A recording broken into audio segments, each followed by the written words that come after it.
नमस्कार मित्रों, सुबह के 8:35 हो गए हैं और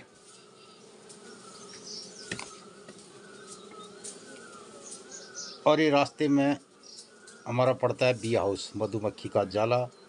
मधुमक्खियाँ ला रही शहद। और ये जो इनके पीठ में पीला पीला दिखाई दे रहा है, ये पराग पोलन।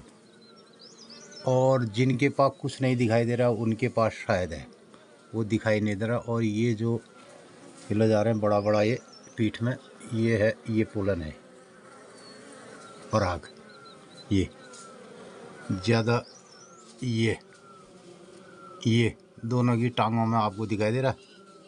तो मधुमक्खियाँ ऐसे ले जाती है, और जो मधुमक्खियाँ आपको कुछ नहीं दिखाई दे रहा तो उनकी टांगों में शहद है। ये पराग से पूरा भर के ले जा रहे ये। तो मित्रों, इनके पंखों के पास कुछ ब्रुश नुमा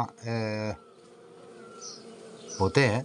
उन ब्रुशों में ये सब पोलन और शहद ऐसे लेके आते हैं। तो ये लगे हैं लगातार काम में। तो मित्रों, इनको देख करके हम भी अपने कारोबार में जुट जाते हैं। और कल तक हमने मनाया दशहरा।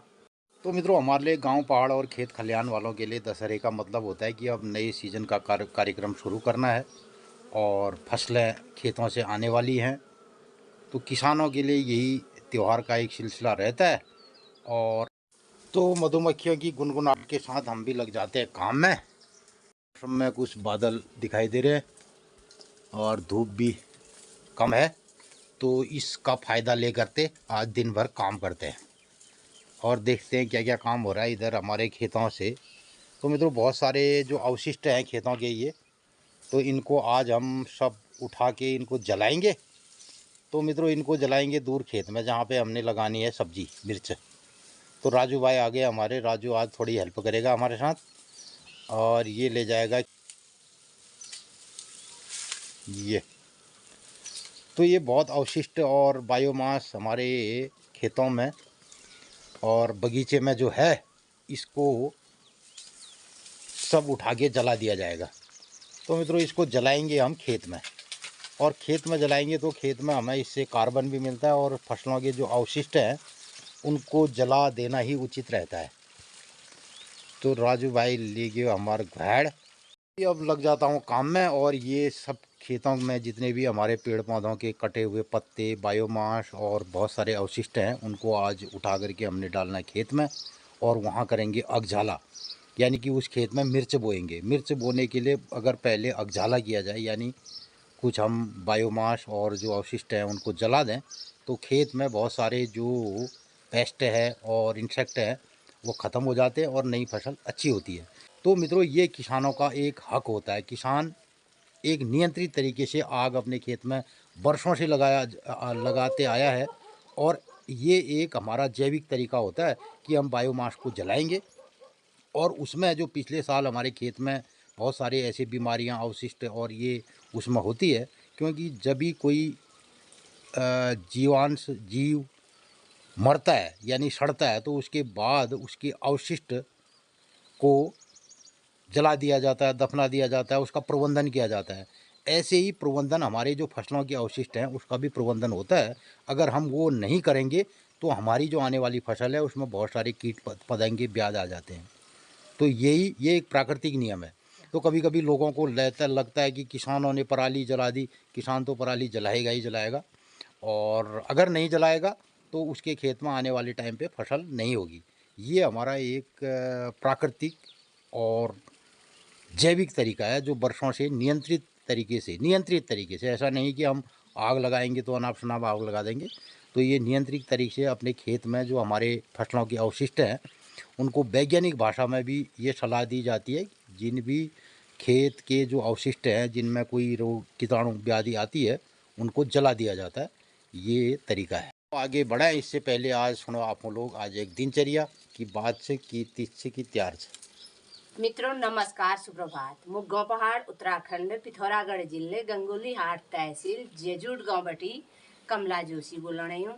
8 अप्रैल 2025 मंगलवार, सिद्धार्थ नाम संवत्सर, सूर्य उत्तरायण, बसंत ऋतु और आज एकादशी तिथि। आज एकादशी नाम कामदा एकादशी छे। बिल्ले जाने एक नौर्त ने धुमारे रहे छी, बिल्ले दशम है और आज एकादशी तिथि है, भूल द्वादशी तिथि है।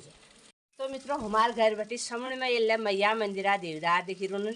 मैया मंदिर में ठीक 8:30 बजे भोग लग गयो। मैया सपना घरन में आनंद मंगल करो। आजुक दिन सब लोगन ही शुभ हो, मंगलमय हो। नमस्कार, धन्यवाद। आज एकादशी है और एकादशी का व्रत का कार्यक्रम होगा और इधर मौसम में बादल है, छाँव है, तो कुछ खेत का काम कर दिया जाए और मैं भी जाता हूँ खेत के कार्यक्रम की ओर। और मित्रों कल मैंने अपने बगीचे से कुछ जो हमारे गर्मी वाले कद्दू है उन कद्दुओं को तोड़ा और उसमें क्या प्रॉब्लम आई थी और क्या क्या मैंने उसमें कार्यक्रम किए, आप इस कार्यक्रम को आगे देखिए और मैं लगता हूँ अपने काम को। मैंने जैसा कि बताया कि अब हमारे गांव पहाड़ में लोगों का काम बढ़ते जाएगा, नवरात्रियां ख़त्म हो गई हैं और इसके बाद फिर नई फसल और नई फसल कटाई, उसके बाद फिर नई फसल बुआई। तो खरीफ की फसल बोने से पहले हमारे बीच में एक और जायद की फसल होती है, उसमें बहुत सारे सब्जियां, बीन, कद्दू, लौकी आदि इस किस्म की चीज़ें हम बोते हैं। तो मैंने कद्दू गर्मी वाला बोया था, उसमें क्या प्रॉब्लम आई और क्या उसका मैं रख रखाव कर रहा हूँ और क्या समस्याएं आती हैं, इस बारे में आप भी आगे देखिए। ये थे कद्दू, मगर ये अब टेढ़े मेढ़े हो रहे हैं। तो इसमें एक मक्खी होती है, मक्खी, वो मक्खी दिख रही है मुझे। तो मित्रों वो मक्खी इधर देती है अंडे। इसमें ये कोमल होता है, बहुत ज़्यादा नाजुक होती है ये। तो इसमें वो मक्खी देती है हज़ारों अंडे और इसके अंदर फिर वो बन जाते हैं कीड़े। तो मैंने कुछ कद्दू तो तोड़ लिए और ये तोड़े इतने छोटे छोटे क्योंकि अभी ये देखो ये टेढ़े हो रखे हैं। ये शुरुआती फल इसमें रहा और शुरू के, तो इनको बराबर परागण भी नहीं मिला और छोटे पौधे थे, फल ज़्यादा आ गया। तो इतने कद्दू मैंने तोड़ दिए हैं। तो मित्रों पहली फसल के ये हैं कद्दू और ये कद्दू बहुत बड़े होते हैं, मैंने बहुत छोटे छोटे तोड़ दिए क्योंकि इनकी शक्ल कुछ टेढ़ी मेढ़ी हो गई है। तो देखते हैं इसमें क्या क्या हो रहा है। इन कद्दुओं को अगर सुरक्षित खाना है तो यानी कि इसमें अंदर कोई कीड़ा ना हो, ऐसा अगर होना है तो इसमें केमिकल का छिड़काव होना है। खराब होने लग गया है थोड़ा थोड़ा। ये देखिए, तो ये कद्दू ये खराब था, ये देखिए। अब ये इतना ही सही है, देखो ये। अब इसका बाहर का हिस्सा खाया जा सकता है वैसे। अब मैं सारे इतने कद्दू लाने के बाद मैं इनको चेक कर रहा हूँ, ये देखिए। तो मित्रों इसमें एक चीज़ ज़रूरी है, दवा का स्प्रे करना। ये देखो ये कद्दू खराब। अब ये मार्केट में जाते हैं, ये ठीक है।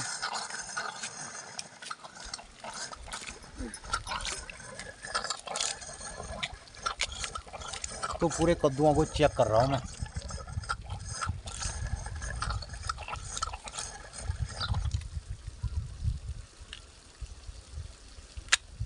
इसका हल्का सा खराब है, ये खराब हो रहा है तो पूरा ही खराब है। तो इनको रोकना बेकार हुआ। ये ठीक, खराब है, ये खराब। अभी देखो ये ठीक है, ऊपर काटो, ये ठीक है।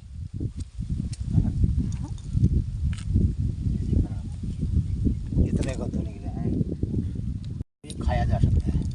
ये अगर हम इसकी सब्ज़ी बनाना चाहें तो बाहरी ये वाला हिस्सा बिल्कुल सही है, तो इसको भी खाया जा सकता है और अन्यथा ये सब खराब है। तो मित्रों ये कद्दू सारे खराब और ये हमने काट के निकाल दिए। अब अगर हम ऑर्गेनिक की परिभाषा कहें तो यही ऑर्गेनिक हुआ।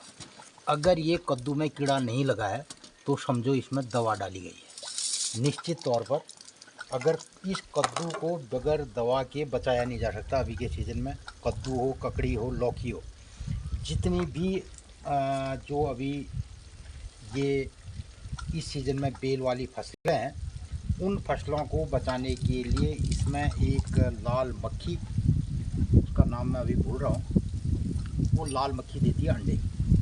और इस सीज़न में वो पैदा होती है। और जहाँ पे ठंडे वाला मौसम होगा, हो सकता है जो ऊपरी क्षेत्र हैं जहाँ ठंडा है वहाँ पे नहीं मक्खी रहती है, लेकिन हमारे वहाँ ये मक्खी होती है। और गर्मी वाले स्थानों पर ये मक्खी अंडे देती है। इसमें क्या करती है मक्खी, जा कर के अपने पीछे से एक डंक को यहाँ पर इंजेक्ट कर देगी, क्योंकि ये कोमल होता है। जितने भी कोमल है, लौकी, कद्दू और करेला, खीरा, इस सीज़न में जितने भी ये होते हैं उसमें वो यहाँ पे मक्खी अपना एक डंक इसके अंदर इंजेक्ट कर दिए और लाखों अंडे दे देती है इसके अंदर। उसके बाद ये अंडे हो जाते हैं कीड़े। तो इसमें लाखों कीड़े पैदा हो जाते हैं और ये इसको पूरा खाते हैं, अंदर से सड़ा देते हैं। तो इसके लिए क्या है कि इसके लिए हमें केमिकली छिड़काव करना ज़रूरी होता है। तो हम इसे केमिकली ट्रीटमेंट नहीं करते हैं। तो मित्रों, हमने इसको इस तरीके से खाया है और छोटे छोटे कद्दू तोड़ दिए। और मुझे पता था, मैं इनका आकार देख करके ये टेढ़े मेढ़े हो रहे थे, मैं समझ गया कि इनमें प्रॉब्लम आ गई है, इसलिए मैंने इनको तोड़ दिया। और तोड़ने के बाद जो हम ये खाएंगे ये ऑर्गेनिक है। और इसी कद्दू को अगर शेव करना चाहें तो इसके लिए दवा मिल जाती है। उस दवा को इसमें स्प्रे किया जाए रोज़ के रोज़, और वो मक्खी मर जाएगी, उसके अंडे मर जाएंगे और ये कद्दू बहुत बड़ा हो जाएगा। तो इसका तो इलाज है, बशर्ते हम लोग ऐसा नहीं करते हैं। ऑर्गेनिक तरीका ये है कि अब ये ऑर्गेनिक है, क्योंकि इसमें अगर जो अंडे हैं, कीड़े हैं, वो हमने निकाल दिए, ये निकाल दिए। और हालांकि इसके ये वाला हिस्सा भी खाया जा सकता है आराम से। हम अगर इतना हिस्सा बाहर का निकालें जिसमें बहुत बढ़िया ये बेस बनेगा, ये और स्वादिष्ट भी यही वाला हिस्सा होगा, तो इसको हम खाया जा सकता है। ये वाले टुकड़े भी खाए जा सकते हैं, इसमें किसी किस्म का कोई कीड़ा नहीं है। ये खाए जा सकते हैं और ये खाए जा सकते हैं।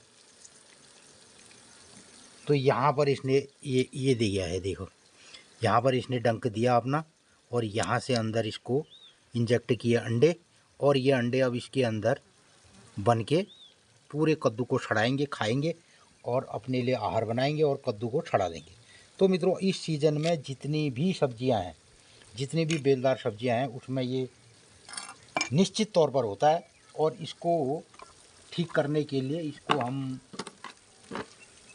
दवा का छिड़काव करें बराबर, और उस दवा का प्रयोग करके उसमें लिखा भी रहता है कि दवा छिड़कने के 1 हफ्ते के बाद या 2 हफ्ते के बाद कद्दू का इस्तेमाल किया जाए। लेकिन जो सब्जियां मंडी में आती हैं वो ये समझ के लोग फिर नहीं लाते हैं कि इसमें आज दवा छिड़की। उन्होंने दवा छिड़की और बढ़िया सी दवा भी इसको लिए हर साल अलग अलग चाहिए, क्योंकि ये मक्खी जो है उस दवा के प्रति अपने को प्रतिरोधक क्षमता विकसित कर लेती है। इसलिए कंपनियां हर साल नई नई दवाएं ईजाद करते हैं, और उन दवाओं में लेड होता है, क्रोमियम होता है, बहुत सारे ऐसे धातु होते हैं जो इसकी बॉडी से, इस कद्दू की बॉडी में चिपक जाएंगे। क्योंकि जब भी मक्खी यहाँ पर इंजेक्ट करेगी, इसमें जहर का लेप होगा और वो अंडे यहाँ मर जाएंगे। अब वो खाना हमारे लिए कितना घातक हो सकता है ये आप समझ सकते हैं। इसलिए हमने ये कद्दू इस तरीके से ऑर्गेनिक बनाया है। तो ऑर्गेनिक की एक्चुअली यही परिभाषा है, जो आपको मार्केट में चमकदार चीज़ें दिखें और सब्जियों में, ज़रूरी नहीं है कि वो ऑर्गेनिक हो, उसके बाहर से केमिकल का लेप होता है और उसको कीड़ों से, हानिकारक कीड़ों से बचाने के लिए प्रयास किया जाता है। अब इसका दूसरा तरीका एक और है मित्रों, ये कद्दू पैदा करने का। हम क्या कहते हैं कि हमें ऑफ सीजन वेजिटेबल चाहिए। आजकल लोगों का मानना है कि हम ऑफ सीजन वेजिटेबल खा रहे हैं, पॉली हाउस में उगा है। जितनी भी आप ऑफ सीजन क्रॉप पैदा करोगे तो उसके लिए हमें एक्स्ट्रा एफर्ट लगाने पड़ेंगे, क्योंकि ऑफ सीजन में उसमें बहुत सारे ऐसे कीटाणु आएंगे, जीवाणु आएंगे। जब भी इस कद्दू का सीजन होगा, अब हमारे वहाँ अक्टूबर नवंबर में थोड़ा सा ठंड हो जाता है, तो ये मक्खी जो है उस टाइम पे अपने आप मर जाती है और फिर ये मक्खी पैदा नहीं होती है, तो कद्दू अपने आप हो जाता है। अब लोग उस टाइम पे कद्दू खाना पसंद नहीं करेंगे जिस टाइम यहाँ पे सीजन होगा। वो कहेंगे साहब हमें अभी चाहिए, तो अभी चाहिए तो इसमें अभी के लिए वही केमिकल हमें डालना पड़ेगा और इसके अलावा कोई रास्ता नहीं है। और दूसरा रास्ता है कि हम इसमें जैविक तरीके से कोई प्रयास करें। अब क्या करना पड़ेगा, हम देख रेख करेंगे। मक्खी को अगर कुछ दिखे उसको पकड़ के मारा जा सकता है, या कुछ ऐसे ट्रैप हम बना सकते हैं उसके अंदर। इसके ऊपर से मैं कोशिश करूँगा कि एक जाल फेंक दूँ तो मक्खी जो है अब उस जाल में नहीं आएगी। मैं इन पेड़ों के ऊपर से एक जाली डाल दूँगा तो जो मक्खी है वो अंदर न जा पाए, तब जा कर के हमारा कद्दू सुरक्षित हो सकता है। मैं इन कद्दुओं का भी उपयोग करूंगा और इसको डालूंगा अपने मच्छी तालाब में। वहाँ पर इनको मच्छियाँ खाएंगी और उनके लिए ये कोई बात नहीं है। तो मित्रों, ये रहे हमारे कद्दू, और मैं इसमें उस मक्खी को अभी खोजने की कोशिश कर रहा हूँ, लेकिन वो अभी ये दिख गई, अभी नहीं दिख रही। अभी मैं दिखाता हूँ मित्रों, ये मक्खी रही, मैं थोड़ा जूम कर रहा हूँ, ये मक्खी रही है। अब ये मक्खी देखिए, इसको इस कद्दू में ये इंजेक्ट कर रही है, ये तो ये दिख गई देखिए। तो इसके लिए एक परफेक्ट टेम्परेचर अभी बना हुआ है और ये मक्खी इसमें दे रही है अंडे इस कद्दू में। अब इस कद्दू का भी हाल वही होगा जो मैंने आपको दिखाया। ये मित्रों, इसको इस मक्खी को ख़त्म करना पड़ेगा। ये अभी गर्मियों का जैसा ही सीज़न आएगा, थोड़ा ज़मीन में पानी जाएगी, पानी देंगे और ऊपर से भभका होगा दिन में, तो ये मक्खी आती है। इसके लिए सही टेम्परेचर होता है और ये आकर के हमारे इन फसलों को, वो खीरा हो, कद्दू हो, ककड़ी हो, लौकी हो, उन सब में ये सब करेगी। ये तो मित्रों, यहाँ पर ये अंडे दे रही है, देखो इसके अंदर अंडे को इंजेक्ट कर रही है, ये मक्खी है। अब इसके लिए क्या होता है कि केमिकल का छिड़काव किया जाए और वो केमिकल इस कद्दू में भी बाहर से पूरा एक परत बना देगा। जैसे ही हम केमिकल का छिड़काव करेंगे तो उसमें जो भी दवा होगी वो इसमें एक रासायनिक प्रक्रिया के तहत एक लेप आवरण बना देगी, और जब ये यहाँ पर इंजेक्ट कर रहा होगा, अपने अंडे दे रहा होगा, तो अंडे यहीं पर मर जाएंगे। मित्रों, मैं अब इसके लिए एक अपना प्रबंधन ये करता हूँ कि इसमें एक नेट डाल देता हूँ। ये फिर आ गई ये। तो मित्रों, कोई सूरत नहीं है इसको बचाने की। जो भी कद्दू मार्केट में आते हैं इस टाइम पे, और उनके लिए यही एक, तो मित्रों जितने भी खीरा, ककड़ी और ये सब आती है, लौकी, तो इनमें तो बस यही कुछ करना होता है। इसके अलावा कोई तरीका नहीं है कि हम इसमें पेस्टिसाइड, इंसेक्टिसाइड डालते रहें और प्रत्येक 2 दिन 3 दिन के बाद ये कीड़ों इनको मारते रहें, तो ये अंडे नहीं देंगे। और फिर आपकी वो सब्ज़ी जो मार्केट में आती है चमकदार बढ़िया वाली, वही होती है। तो मित्रों, मैं एक नेट ले आया और अब मैं इसके ऊपर से एक नेट डाल देता हूँ। लेकिन जिन मक्खियों ने इसमें अंडे दे दिया है वो तो अब टेढ़े हो जाएंगे। देखते हैं नेक्स्ट में क्या इसका रिजल्ट निकलता है।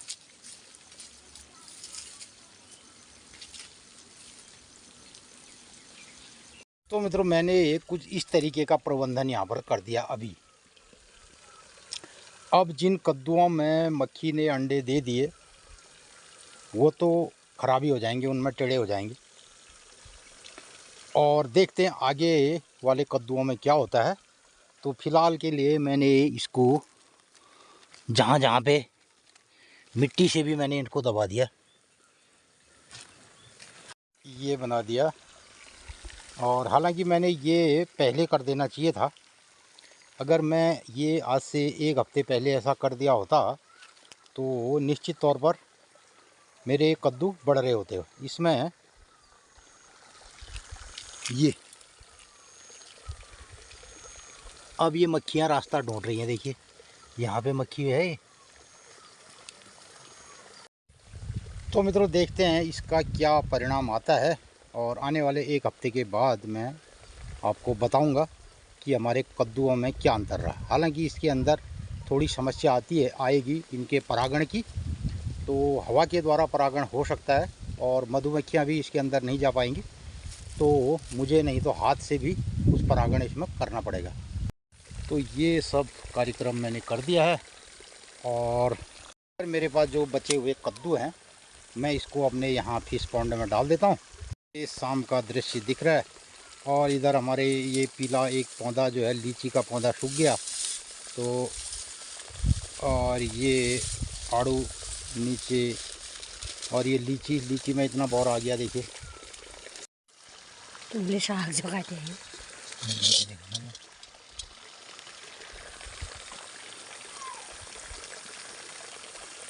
तो अभी हमारी जो मछलियाँ हैं उनका साइज़ बहुत बड़ा नहीं है, तो इसके लिए छोटे छोटे पीस में कद्दू के बना देता हूँ। मैं से बिमराजी ले हूँ रही ए तुलसी बोनर छै तू आज त्वार भी मेरे को नवमी दिन राम नवमी दिन तुलसी बोई जनेर है लो पे लो तब बात पहली तू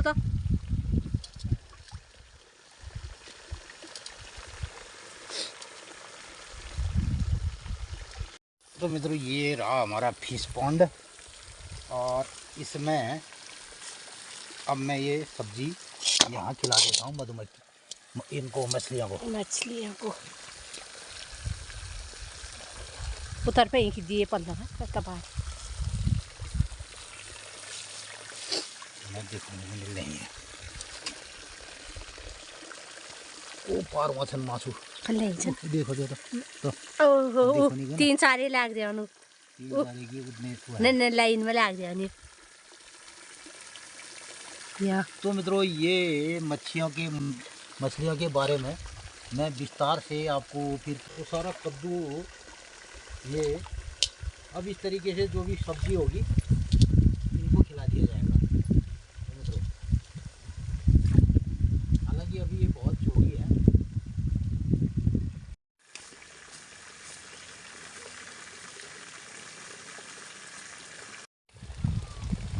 तो शाम को बढ़िया सी हवा लग गई और मौसम में दिन में काफ़ी गर्मी है और शाम को तो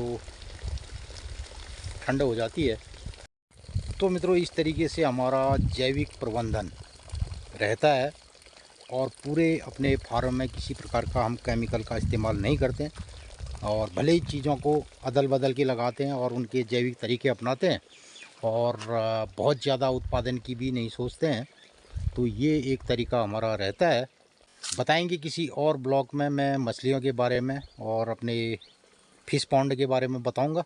देखते हैं आगे पहले मछलियाँ किस तरीके से यहाँ सर्वाइव करती हैं और किस तरीके से ये पनपती हैं। तो यही सब मैं अपने यहाँ पर विभिन्न प्रयोग अपने बगीचे में करता हूँ और इसी में मेरा पूरा टाइम रहता है। तो ज़्यादातर हमारे यही ब्लॉग रहते हैं जो हमारी गांव बाढ़ की दिनचर्या है। ये सब आपको कैसा लगता है इस पर ज़रूर अपनी राय प्रतिक्रिया व्यक्त कीजिएगा। अभी मैं करता हूँ खेत में काम और फिर मिलते हैं किसी नए कार्यक्रम के साथ। तब तक के लिए नमस्कार, धन्यवाद।